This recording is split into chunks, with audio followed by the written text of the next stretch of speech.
Olá, amigo da Novo Tempo, seja muito bem-vindo ao Bíblia Fácil, o seu programa semanal de estudo da Bíblia.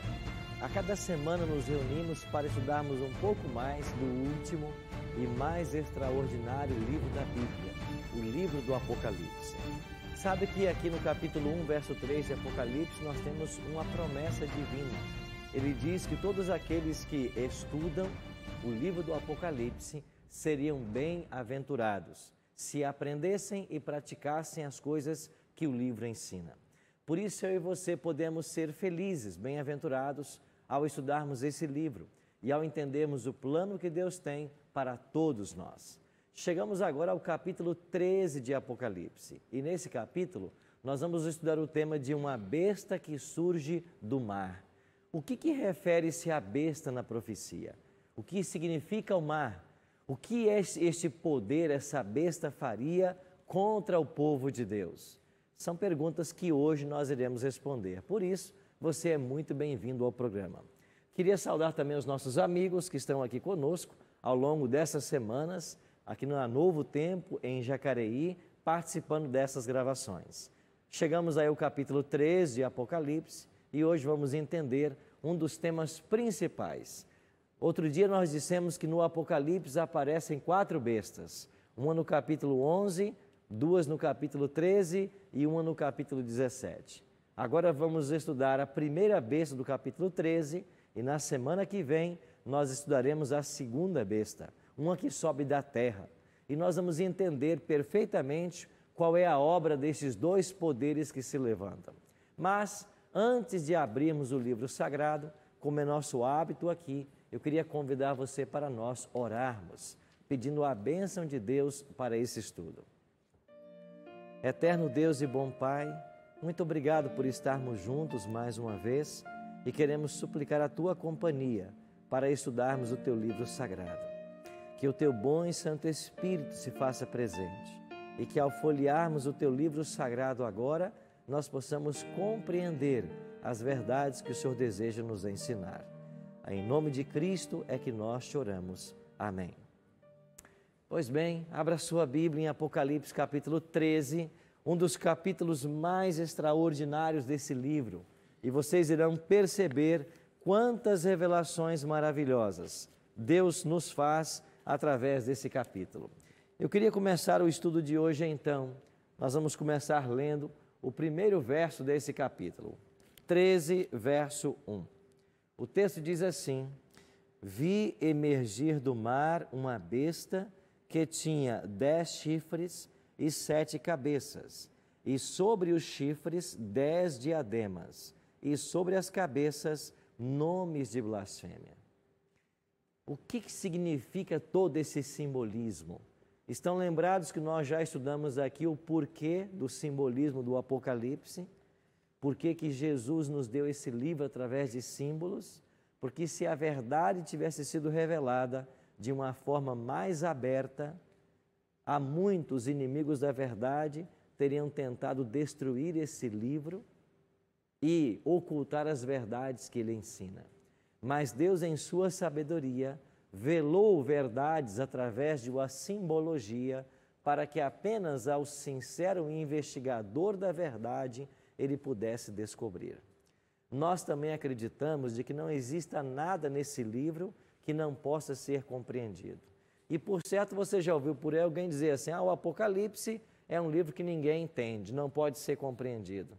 Aí eu pergunto para você, se o nosso Deus é um Deus onisciente, e essa palavra quer dizer que Ele sabe todas as coisas, Ele é sabedoria por excelência, Ele ia colocar para nós um livro que não pudesse ser compreendido alguma coisa? Há lógica nisso? Há lógica num Deus que é todo sabedoria, preparar um livro para a humanidade e colocar nele coisas que não podem ser compreendidas? De forma alguma. Então, se Deus é sabedoria e Ele preparou um manual para a humanidade, tudo que tem aqui está patente de ser descoberto. Pode ser que nós ainda não compreendamos tudo, mas tudo pode ser compreendido. E você vai perceber que existe um princípio que nós já estamos usando aqui, é deixar que a própria Bíblia se interprete. O problema que acontece hoje é que muita gente lê a Bíblia e diz assim: ah, eu acho que isso significa isso. Eu acho que significa isso. Você não tem que achar nada. Quem sou eu para achar alguma coisa? Eu tenho que deixar que a Bíblia diga o que ela está querendo dizer. Então, o que eu preciso aprender é que a Bíblia se interpreta. Ela não está à mercê de homens para interpretá-la. E este foi um grande erro na Idade Média, quando a Igreja Romana na Idade Média declarou de que o clero eram os únicos capazes de ler esse livro e de interpretá-lo para os leigos. Aí a multidão ficou agora na mão do clero, para depender da sua interpretação para a compreensão desse livro.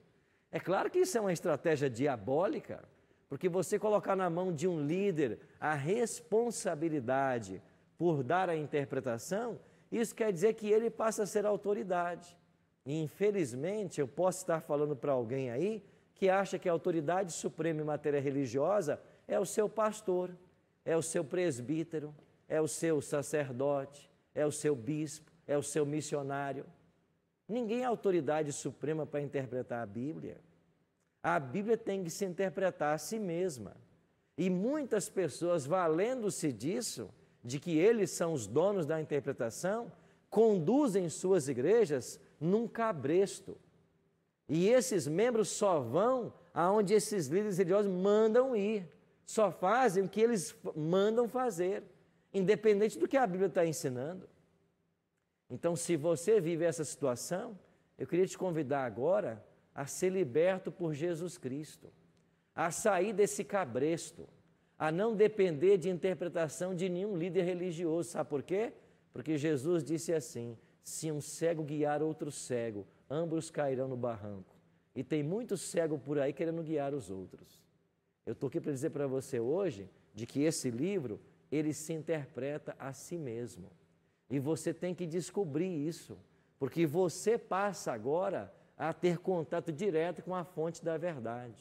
E Deus vai libertar você através desse conhecimento.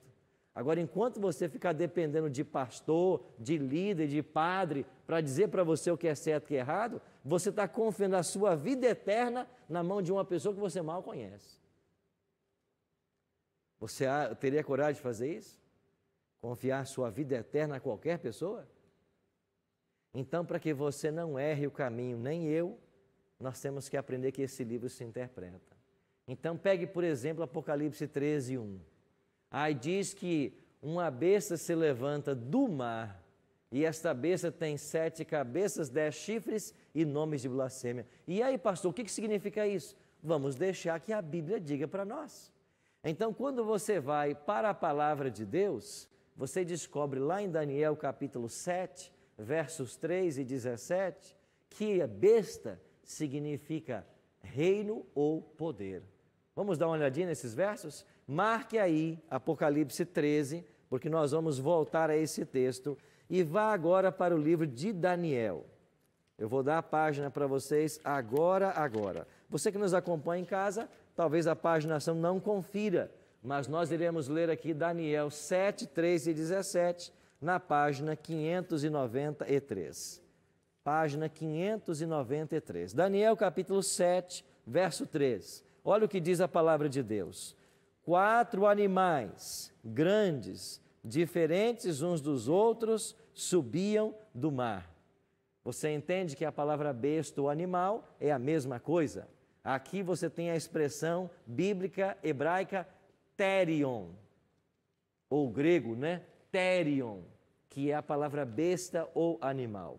No versículo 3 diz que 4 therions, ou therion, 4 bestas, subiam do mar. Olha para o verso 17. Esses grandes animais que são 4 o quê? Reis que se levantarão o quê? Da terra. Então a palavra besta ou animal em profecia, ela significa um reino ou um poder.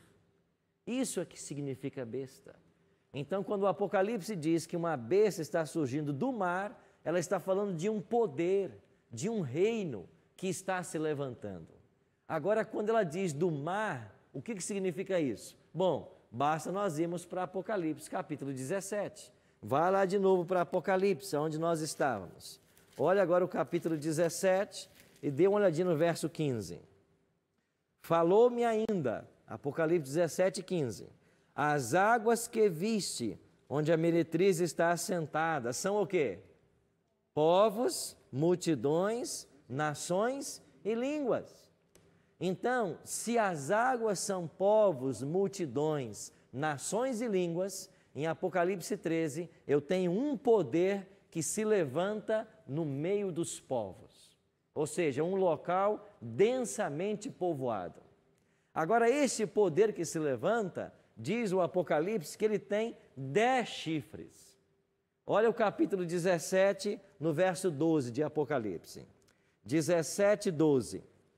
Os 10 chifres que viste são 10 o quê? Reis. Os chifres são considerados também reis.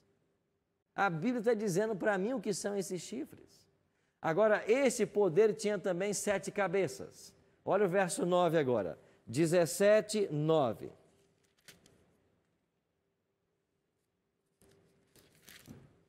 Aqui está o sentido. Quem tem sabedoria, as 7 cabeças são 7 montes, nos quais a mulher está assentada, e são também 7 reis. Então, as 7 cabeças representam 7 montes e também representam 7 reis. Olhando para toda essa simbologia profética, o que é que nós podemos concluir do estudo da Bíblia? Os 10 chifres desse poder, eles estão em paralelo com os 10 dedos da estátua de Nabucodonosor, de Daniel, capítulo 2. E lá, se você lembra bem, a cabeça de ouro representava a Babilônia, o peito de prata representava a Medopérsia, o quadril de bronze representava a Grécia, as pernas de ferro representavam Roma e os dedos da estátua representavam 10 reinos que viriam para abater Roma. Porque foi assim na história. A Medopérsia venceu Babilônia, a Grécia venceu a Medopérsia, Roma venceu a Grécia e Roma seria vencido.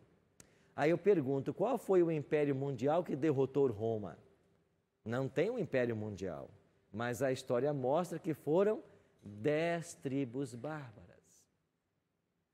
Então, esses 10 chifres representam as 10 tribos bárbaras que venceram Roma.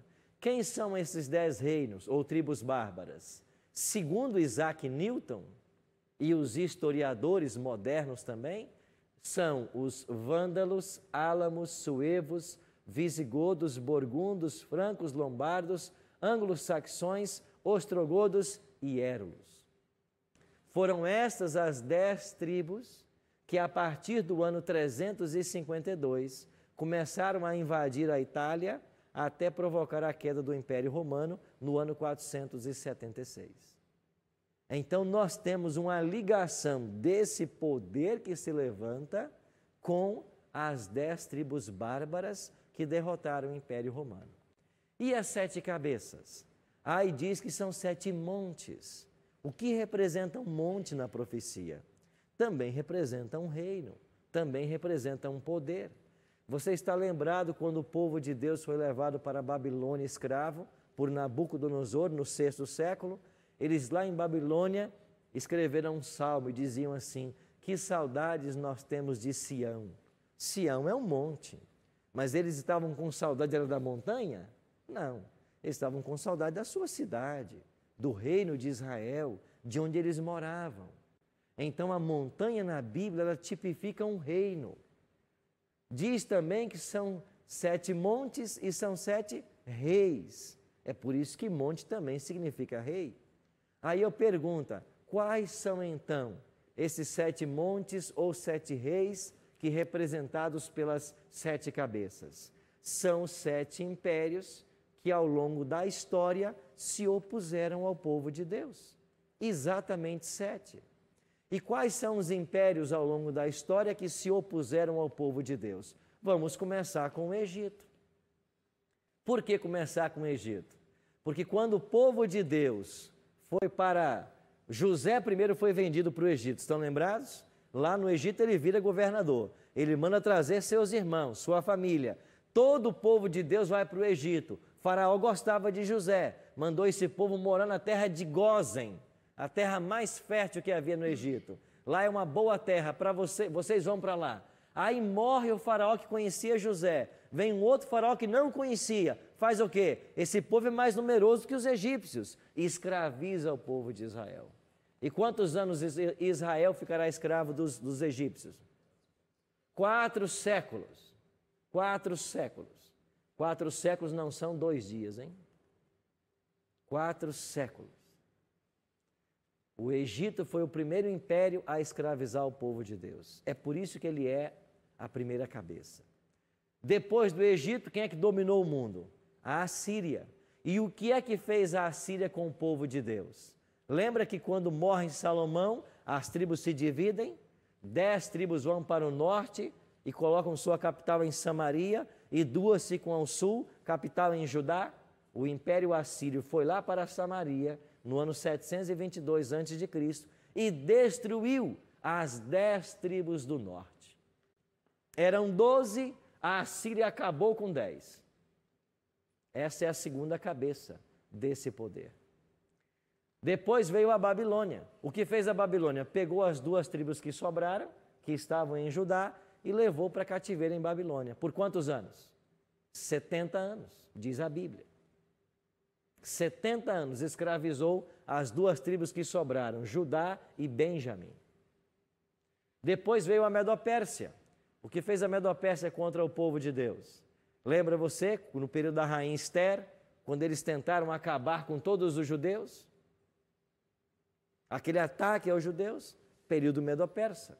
Depois veio a Grécia. Como que a Grécia atacou o povo de Deus? Aqui nós temos que falar de Antíoco Epifânio, que no 2º século antes de Cristo destruiu o templo dos judeus e tentou levar, profanou o templo e assassinou muitos judeus. Depois então chegou Roma Imperial. E o que fez Roma com o povo de Deus? Perseguiu. O que fez com o próprio fundador do cristianismo? Matou. E quando sai de cena a Roma Imperial, no 5º século, quem é que aparece? Roma Papal. E o que fez Roma Papal contra o povo de Deus por 1260 anos? Perseguiu e matou. Agora, por que é que nós podemos chegar a esta conclusão? E esta aqui é uma linha histórica. Existe um verso aqui em Apocalipse 17 que nos ajuda muito. Olha para o verso 10. Finalzinho do verso 9 e o verso 10. Apocalipse 17, 9 diz assim no seu final: são também 7 reis, verso 10, dos quais 5 o quê? Caíram. Um existe e o outro ainda não chegou. Agora pensa em João, na ilha de Pátimos, escrevendo sobre essa profecia. Aí João, na ilha de Pátimos, preso por ordem de um imperador romano chamado Domiciano, João diz assim: são 7 reis, dos quais 5 caíram. Quem é que havia caído? Egito, Assíria, Babilônia, Medo-Pérsia e Grécia. Um existe agora. Quem é que está no poder agora? Roma. Quem mandava no 1º século? Quem colocou João em Pátimos? Roma Imperial. Um ainda não chegou. Quem é que não havia chegado? Roma Papal, que só chegou quando? 538. Estão lembrados dessa data? 538? É por isso que nós temos que deixar que o texto se interprete. Pensa no que João está escrevendo. Isso é lógica. Um está no poder. Quem é que mandava no 1º século? É Roma. Então você tem que retroceder 5 reinos no passado e tem que avançar um no futuro. Com isso, com tudo isso, nós chegamos à seguinte conclusão: este poder que se levanta do mar é Roma pagã, imperial e papal. Por quê? Porque é a última das cabeças. É o último poder que vai se levantar. Nós estamos falando agora do tempo do fim. Mas por que é Roma pagã e Roma papal? Nós vamos entender, porque o capítulo 13 vai nos dar um monte de pistas que vão nos ajudar mais a chegar a essa conclusão. O que pistas eu estou falando? Olha para o verso 2. A besta que vi era semelhante a leopardo, com pés de urso e boca de leão. Agora, este poder que nós estamos identificando como Roma papal, ele parece com um leopardo, com um urso e com um leão. Aonde na Bíblia eu encontro esses três animais? Aonde eu encontro eles? Eu encontro em Daniel capítulo 7. Lá está o leão, o urso e o leopardo. E em Daniel capítulo 7, quem representam esses três animais? O leão, a Babilônia, o urso, a Medo-Pérsia e o leopardo, a Grécia. Então, Roma papal que viria teria semelhança com Babilônia, com a Medo-Pérsia e com Grécia. Que semelhança? Ela assimilou algo deste poder que dominou antes dela. Alguma coisa foi assimilada em sua cultura. E o que é que foi assimilado? O que é que Roma papal copiou de Babilônia? De Babilônia copiou a pretensão e o orgulho, e o pecado e a transgressão à lei de Deus. Então, Roma papal copia de Babilônia a sua pretensão e o seu orgulho. Estão lembrados que Nabucodonosor, depois de construir a grande Babilônia, inclusive os jardins suspensos da Babilônia, uma das 7 maravilhas do mundo antigo, ele disse assim: não é esta a grande Babilônia que edifiquei para a minha glória? Olha o orgulho. Então, Roma copiou de Babilônia o seu orgulho e também a sua pretensão. Que pretensão? Quando a igreja romana ensina que fora da igreja não há salvação. Roma ensina isso. Fora da igreja não há salvação. Só há salvação dentro da igreja. Quem está fora não tem salvação. E é por isso que um apelo do Papa Francisco recentemente, em vídeos que circularam pela internet, é que ele está chamando os cristãos, protestantes e evangélicos, para dar a ele o abraço da fraternidade, assim como os irmãos de José o abraçaram no Egito. Ou seja, ele quer trazer todo mundo de volta. Por que ele quer trazer todo mundo de volta? Porque fora da igreja não há salvação. É isso que se ensina na igreja romana. Isso é pretensão e orgulho. O que é que Roma copiou da Medo-Pérsia? O Império Medo-Persa foi no período dos Medo-Persas que começou a adoração ao Deus Sol, através de um segmento chamado mitraísmo. Então, os primeiros adoradores do Sol situam-se no Império Medo-Persa.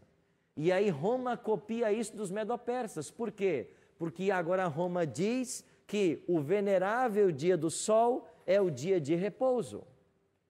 A palavra inglesa Sunday quer dizer isso, dia do sol. Então, domingo agora é o dia santo. Por quê? Porque nele Jesus ressuscitou. Então, eles estão copiando isso da Bíblia? Não. Estão copiando isso do mitraísmo, da Medo-Pérsia. Entende por que Roma parece-se com o urso? Agora, por que é que Roma parece com o leopardo, que é a Grécia? Porque os gregos tinham seus deuses. Um Deus para cada sentimento, um Deus para cada estação do ano. E o que fez Roma? Criou agora os santos. Se os gregos tinham o seu panteão de deuses, agora os romanos têm os seus santos, um santo para cada dia. E estes santos, eles são intercessores, eles intercedem, eles fazem benesses, eles fazem milagres para as pessoas. E agora nós acabamos de testemunhar a canonização de mais um santo. Agora a Madre Teresa pode também fazer milagre. Pode.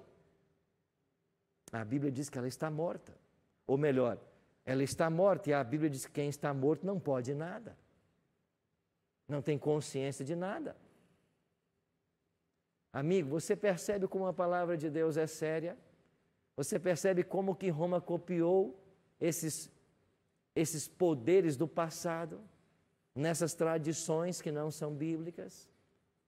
Nós iremos para o intervalo e quando voltarmos, nós continuaremos a entender o que esse capítulo 13 quer nos revelar a respeito desse poder que se levanta do mar. Daqui a pouquinho a gente volta.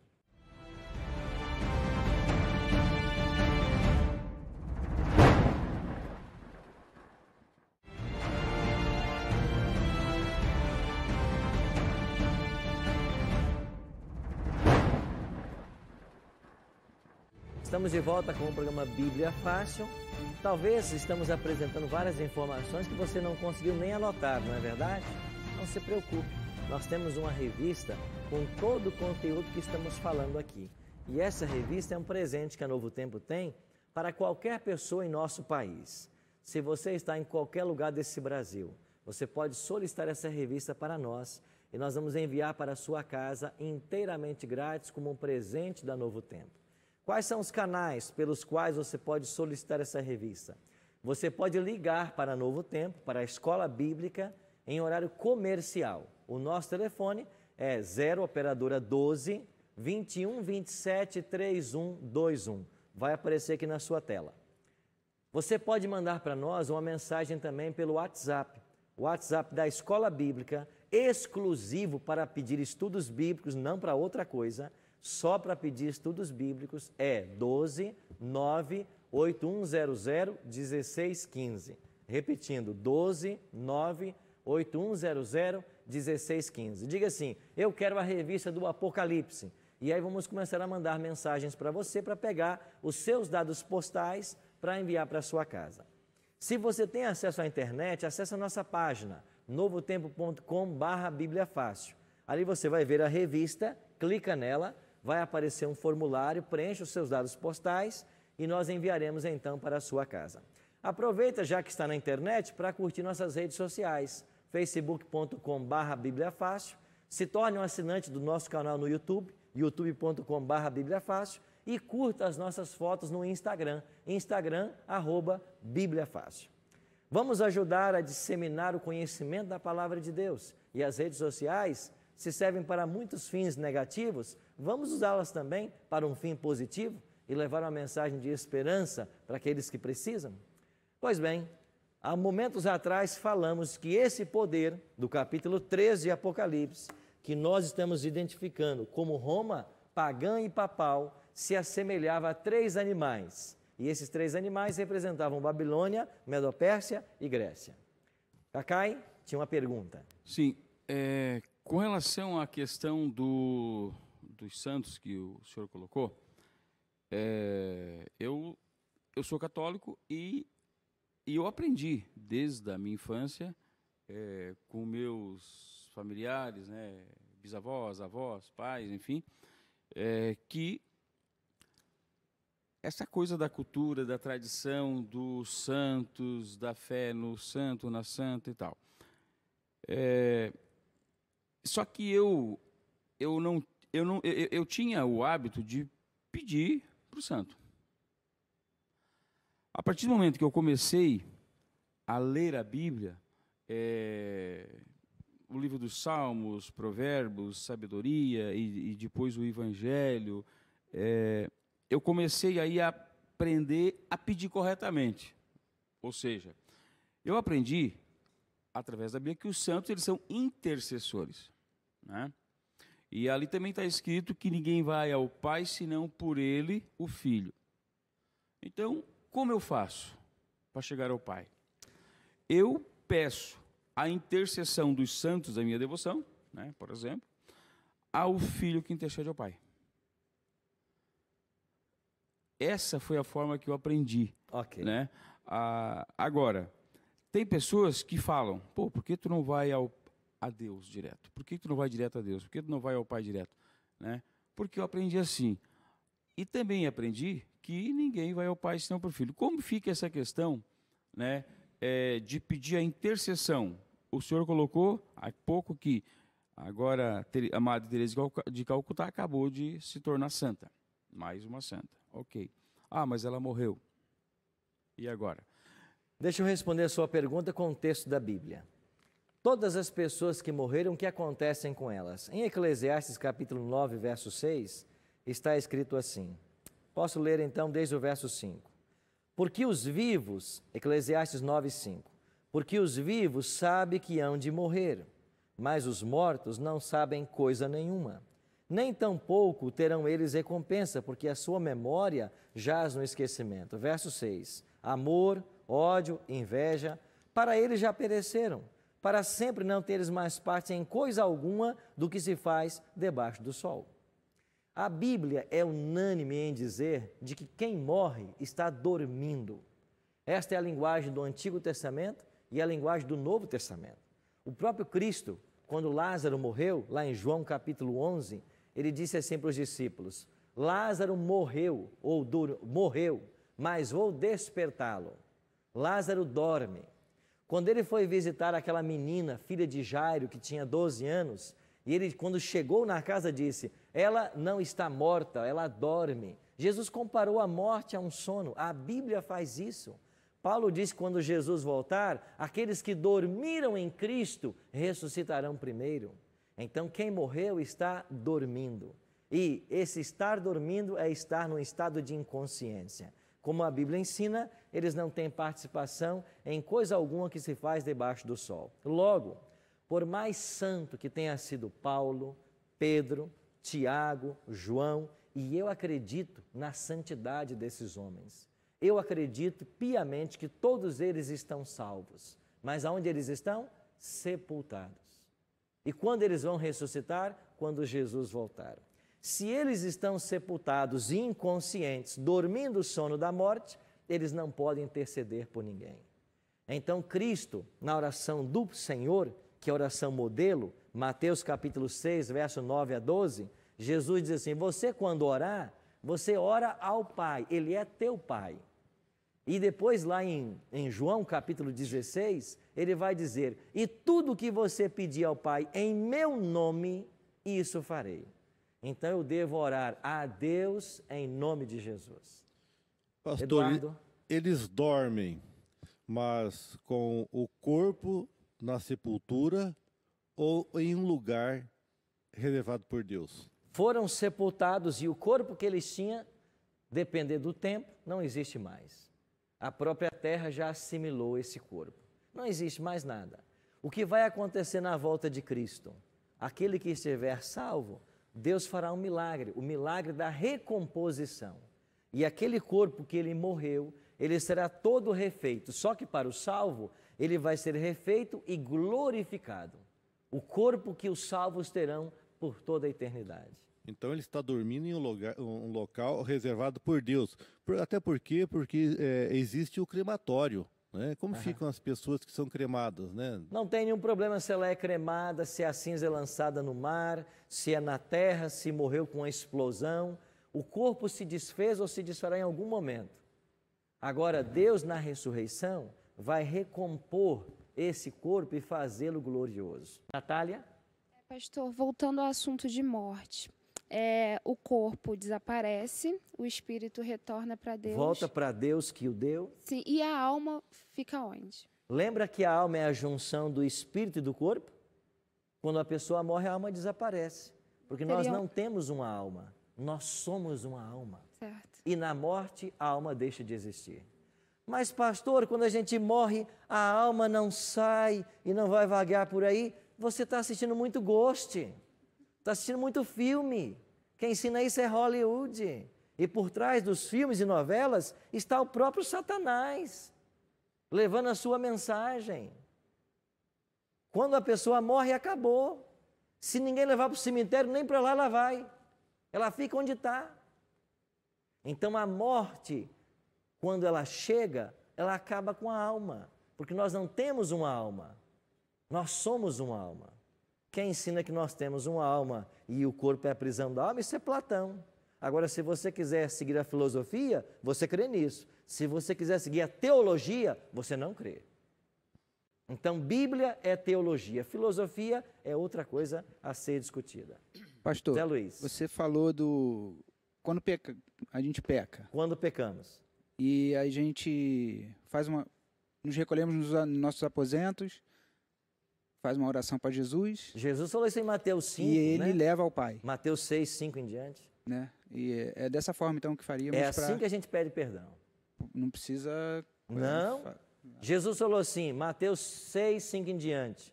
Tu, porém, quando orares, entra em teu quarto, fechada a porta, orarás a teu pai que está em secreto, e teu pai que te vê em secreto, te recompensarás. E eu vou aproveitar o seu gancho e dizer mais uma coisa. Há pecados que nós cometemos que nem nossa esposa tem que saber, que ninguém tem que saber. E por que você tem que ficar contando para os outros as misérias espirituais da sua vida? Isso só vai trazer desgraça sobre a vida das pessoas. Você tem que, quando pecar, ter consciência da malignidade do pecado e correr para Jesus, que te ouve e te perdoa. A questão é eu com ele. É você com ele. Agora, quando é, Zé Luiz, que eu tenho que procurar o meu próximo? Quando eu ofendo o meu próximo. Se eu pequei contra alguém, eu tenho que ir até esse alguém lhe pedir perdão. Agora, se você e eu pecamos contra Deus, eu vou partilhar isso com quem? E aqui eu abro mais uma janela para você. Você frequenta um tipo de igreja que costuma o pastor chegar e trazer a revelação e dizer que a irmã Maria está em pecado, que o irmão José está em pecado, que eles estão em adultério, que roubaram, que... Você frequenta esse tipo de igreja? Sai correndo daí, porque o diabo não traz os pecados, o diabo é que gosta de trazer os pecados das pessoas a público. Jesus não faz isso.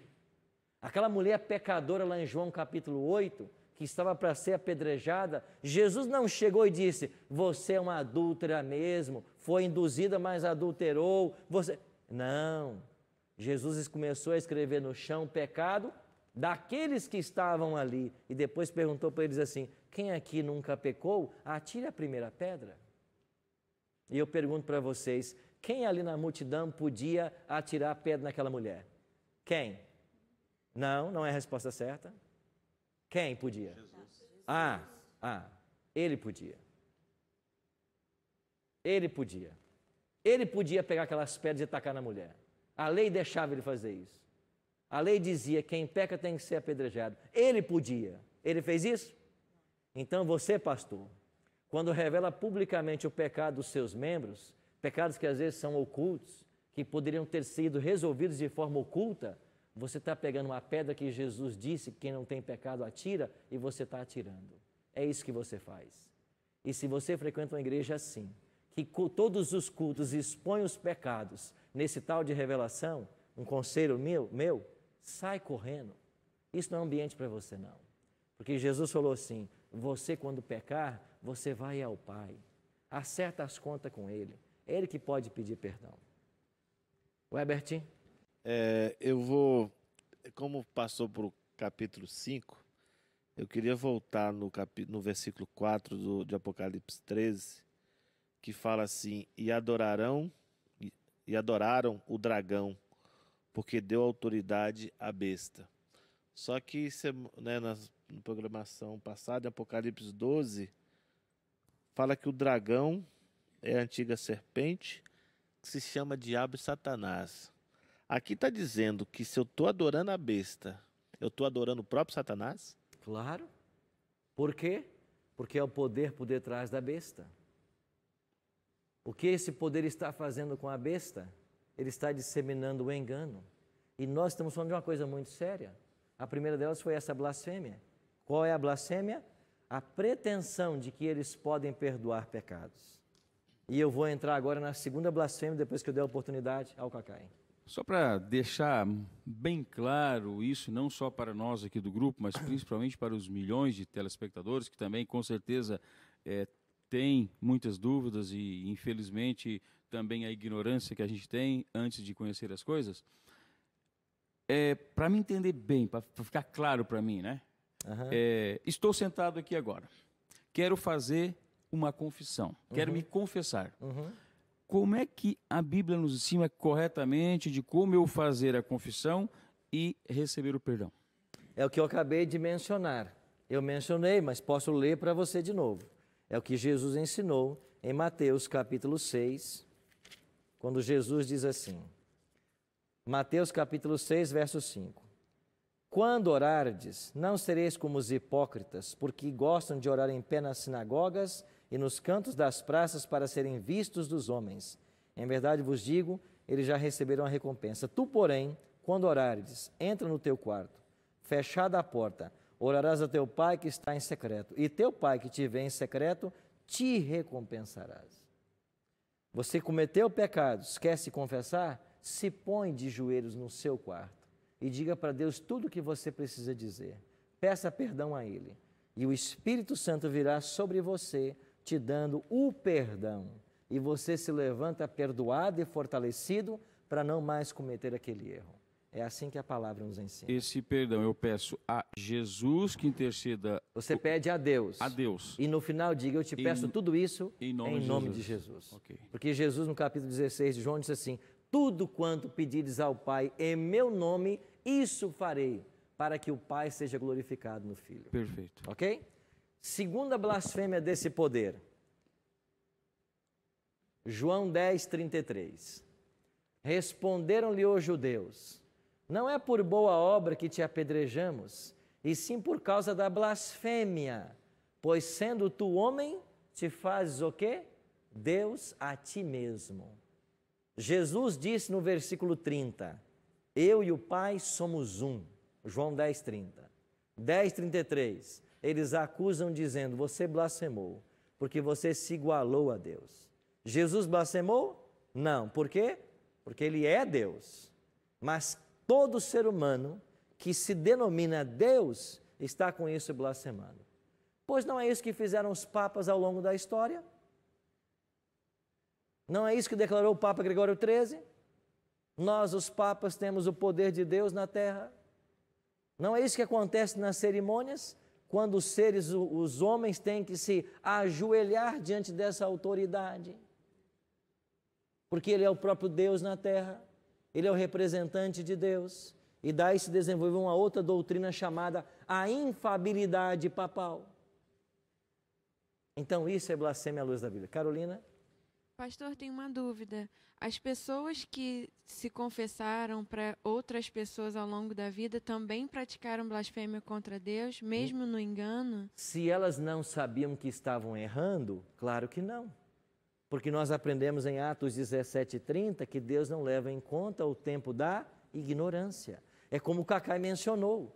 Se eu desde pequeno aprendi que eu tenho que orar para o santo e me confessar para o padre, e eu fiz isso uma vida inteira, sem saber, Deus não vai me condenar por isso. Deus seria injusto se eu fizesse, porque eu não sabia. Então Deus não condena essa pessoa. Mas agora que o conhecimento chega, eu tenho que parar de fazer. Porque se agora conhecendo eu continuo, eu não estou mais no meu período de ignorância. Agora eu estou fazendo por rebeldia, porque eu sei o que é certo, mas não estou fazendo. Eu tenho pouco tempo para terminar e eu queria mencionar mais um tópico com vocês. A segunda parte do versículo 5 diz que foi dada a este poder a autoridade para agir por 42 meses. Estão lembrados desse período que volta a aparecer no Apocalipse? Você tem 42 meses, multiplica por 30 dias, tem 1.260 dias. Esse período nós já mostramos para vocês, começou em 538 e foi até 1798. É o período de supremacia papal. Eu pergunto, que outro poder na história dominou por 1.260 anos, a não ser o papado? Então, este poder de Apocalipse 13, ele não se encaixa em nenhum outro poder, a não ser no papado, porque só ele dominou nesse tempo. Agora, olha que detalhe interessante da profecia. Diz que ele perseguiria e pelejaria contra os santos. E quantos santos morreram na Idade Média, principalmente por causa da Santa Inquisição, do Tribunal do Santo Ofício? Quantos santos morreram? Milhares. E um outro detalhe. Olha o que diz o versículo 3. Então vi uma de suas cabeças como golpeada de morte, mas essa ferida mortal foi curada, e toda a terra se maravilhou, seguindo a besta. Este poder, a besta, receberia uma ferida de morte. Quando é que foi dado esse golpe mortal? No final dos 42 meses. no final dos 1260 anos. O que é que aconteceu? Em 1798, o Papa Pio VI, que dominava na época, foi preso em fevereiro daquele ano por ordem de Napoleão Bonaparte. Então aqui você tem a ferida de morte. Quando foi dada esta ordem de prisão, que foi na Capela Sistina em Roma, você tem a ferida mortal. A profecia se cumpriu ao pé da letra. Mas sabe o que diz o verso 13? Que a ferida mortal foi curada e toda a terra se maravilhou seguindo a besta. Ou seja, o papado perdeu o seu poder em 1798. Mas o que aconteceu a partir daí? Ele foi levado para cativeiro, morreu 2 anos depois, cumpriu-se Apocalipse 13:10. Quem leva para cativeiro vai. Por isso ele foi para cativeiro. E o que está acontecendo agora no verso 8? Adorá-la-ão todos os que habitam sobre a terra, aqueles cujos nomes não foram inscritos no livro da vida. Quem é que vai para o livro da vida? Quem tem o seu nome lá? Os candidatos à salvação. Quem é que não vai ter o nome no livro da vida? Aqueles que adoram a besta. Então, no conflito final, nós teremos uma questão de adoração. E nunca na história a popularidade cresceu tanto dos papas. E hoje ele é visto como um agente da paz, como unificador das religiões. E o que está acontecendo? A profecia diz que o mundo vai se submeter a esse poder e vai adorá-lo como Deus. Então, no conflito final, a questão vai ser de adoração. Quem você adora? Você adora a Deus ou você adora o dragão através dos seus agentes? Quem você adora? Quem você adora? O seu coração é de quem? Qual é o maior tesouro que você tem nessa vida? É o Senhor Jesus? É a Ele que você adora? Ou você está adorando um poder terreno? Um homem pecador como eu e como você? Um poder que dominou séculos na história e está voltando a dominar novamente. Quem você adora? Eu queria fazer um convite para vocês hoje e para vocês que estão aqui e perguntar para você quem é que você vai adorar. Nós vamos ter uma música agora. Enquanto essa música for cantada, eu queria perguntar para você: de quem é o seu coração e quem você adora? Se você quiser nesta hora declarar que você adora somente a Deus, você vai poder ficar de pé enquanto eles cantarem. E ao ficar de pé, você está dizendo: pastor, o meu coração é de Jesus e eu só quero adorá-lo. Para se você tem outra pretensão, você pode continuar sentado e não tem nenhum problema. Mas eu queria dar àqueles que desejarem essa oportunidade de dizer assim: o meu coração é de Jesus, eu vou adorar só a Ele e eu vou ser leal a tudo que Ele me ensinar nesse livro. E você que está em casa, eu vou te convidar também a ficar de pé. Aí na sala, aí onde você está na cozinha, talvez no seu escritório, vendo esse vídeo pela internet, onde você estiver. Enquanto você ouvir essa música, se você quiser entregar o seu coração a Cristo, se você quiser declarar que você adora somente ao Deus verdadeiro e a não mais a ninguém mais, fica de pé aí onde você está. Porque depois da música, eu quero orar por aqueles que se decidirem a entregar o coração a Jesus e adorar somente o Deus que merece a nossa adoração.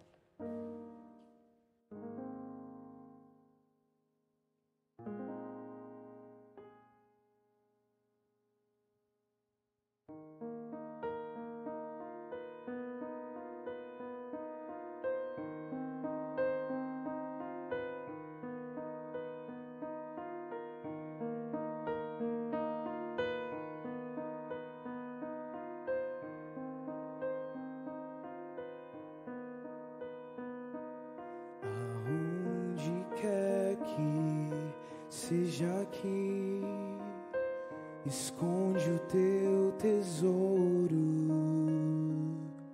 ali também está teu coração.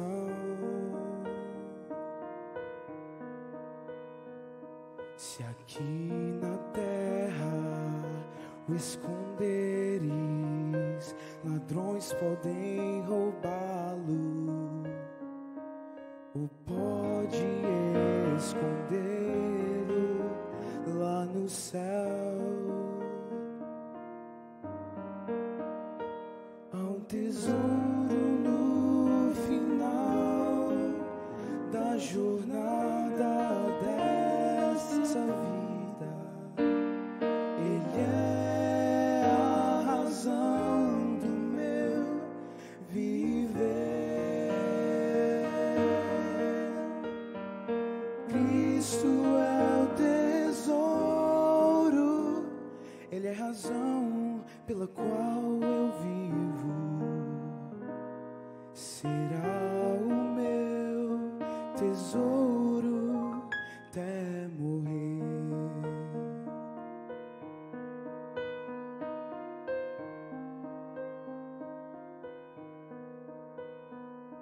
Se pensas mesmo onde vais, ou qual será o caminho, existe um mapa para todos nós. Se nós o lermos e o seguirmos aonde ele indica, não nos perderemos, só temos que escolher. Há um tesouro no final da jornada dessa vida. Ele é a razão do meu viver. Cristo é o tesouro, Ele é a razão pela qual eu vivo. Será o meu tesouro até morrer. Há um tesouro no final da jornada dessa vida. Ele é a razão do meu viver. Cristo é o tesouro, Ele é a razão pela qual eu vivo. Será o meu tesouro até morrer. Será o meu tesouro até morrer.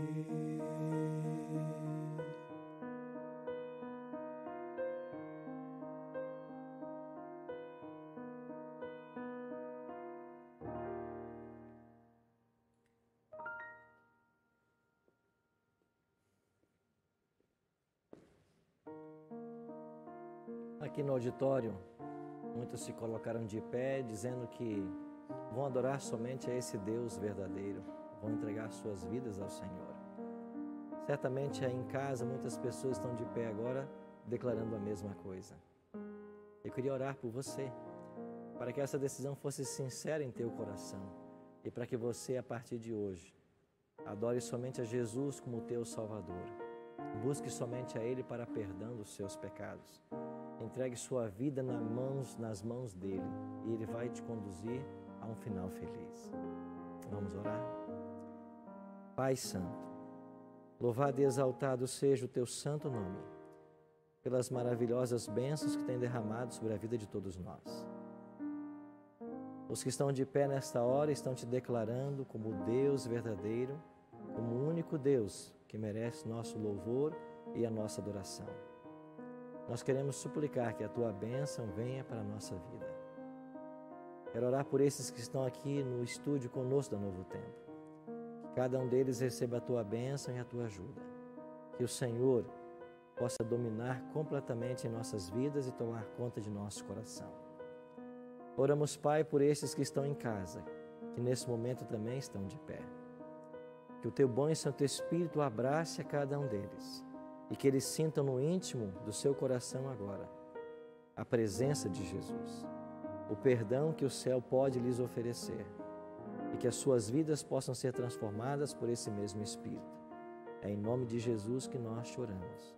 Amém. Muito obrigado pela sua companhia. Na semana que vem voltaremos ainda para o capítulo 13 de Apocalipse e vamos estudar sobre a segunda besta, a besta que sobe da terra. Eu te espero na semana que vem.